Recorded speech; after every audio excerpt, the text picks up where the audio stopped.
Hannah, you ready for your first taste of pickle?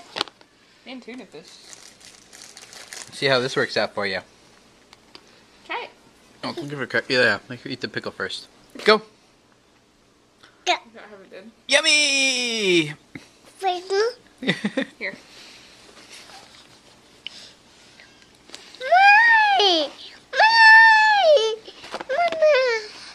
Mmm. Do you like it? Eat the pickle. You gotta bite it. Bite the pickle. There you go. Bite. Not a big fan of pickles yet?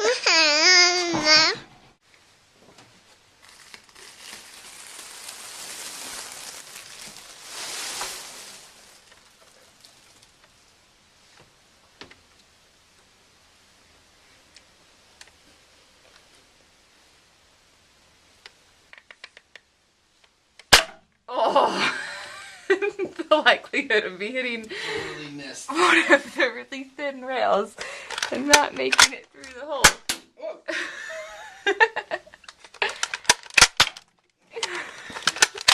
Shoot me if I don't have a gun. You were doing that to me earlier. I know, it's different.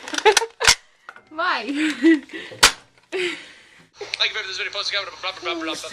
I think that's Dana's favorite new YouTuber, huh? Hey. Santa Monica. You like it? He's pretty funny. Yeah, what are you doing to mommy? Subscribe, outro of darkness. Then redness, then whiteness. Then redness.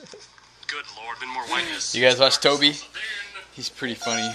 I've had a pretty busy work day today, actually. I'm writing an article for a magazine. I'll be published in a couple, like 2 months or so. So it's a big feature article. So I spent most of the day drafting and then revising that and everything. But then I also decided to have some fun, right? And Hannah is a lot of fun, but you are a crazy girl, though. Then I did this. Have you guys ever done a YouTube meetup? I've never been to one, but I just figured I'd just try to start one here in Minneapolis. I'm going to be down in Minneapolis anyway in 2 weeks doing a consultation meeting with some people. So I thought, well, since I'm going to be down there anyway, maybe I'll try. What about Chicago? Chicago? I don't have time to do a meetup while I'm in Chicago. Speaking at a conference there, and that's going to be pretty busy. But so if any of you guys are around the Minneapolis area, here's the URL. I'll put the link in the description below. That'd be fun. I figured, let's just get together at Mall of America or something and meet up. Hannah wants to vlog. Are you guys okay with that? Audience, what's he doing looking at You're watching more Toby? Street. Were you about to make a joke about how much does that Give them a kiss. Oh, that was so nice of you. You need to hold it out. There you go. Set. Go. Oh, you got him. That is great. Oh, got him twice. Were you guys flinching that whole time? You're like, no, oh. I'm sure you weren't. How about on the top? Ooh, go. Why are you tickling? Oh, I'm gonna spray daddy in the face. Okay. Ah! I got your toothpaste spit in my eye. Okay, almost done. Good girl. You brush your teeth? You learn how to brush? You're so good at that. Look, hey, Daddy!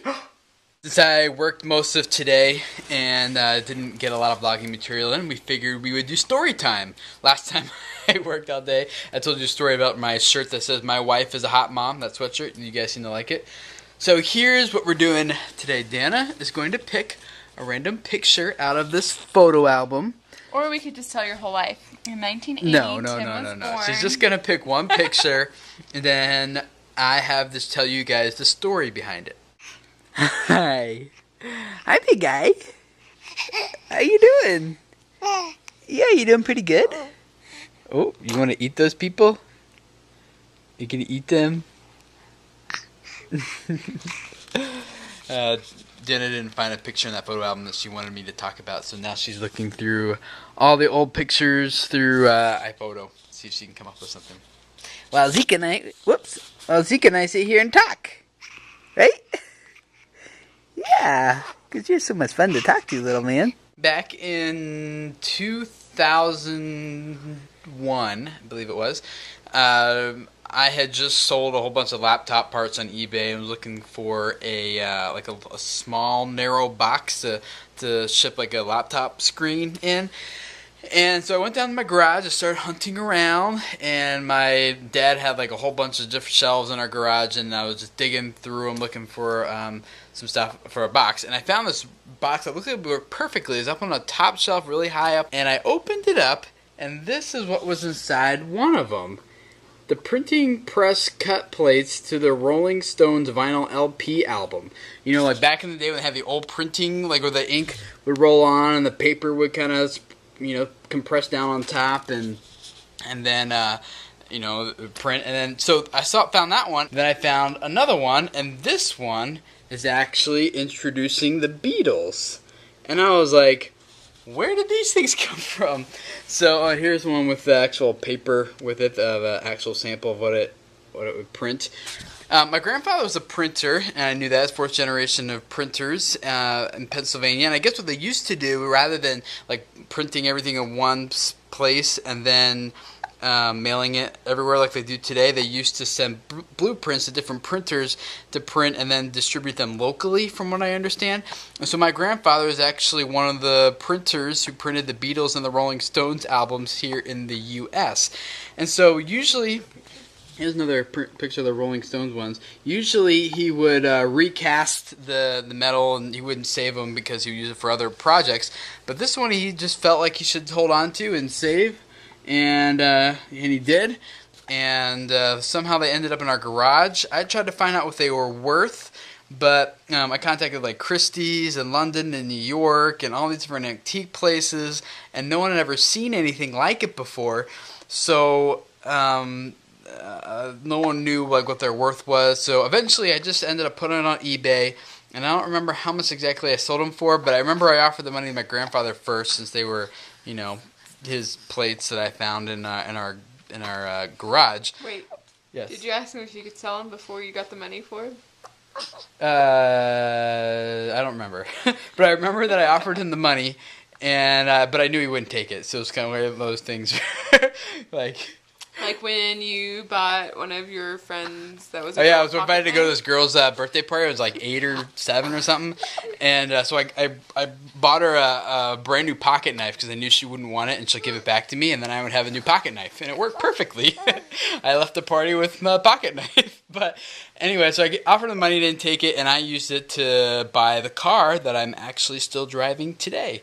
It's a 98 Saturn and still trucking along, going well. So that's the story behind the Beatles and the Rolling Stones printer cut plate things that I found in our garage. So you guys are going to want to go dig around in your garage now and see what you can find.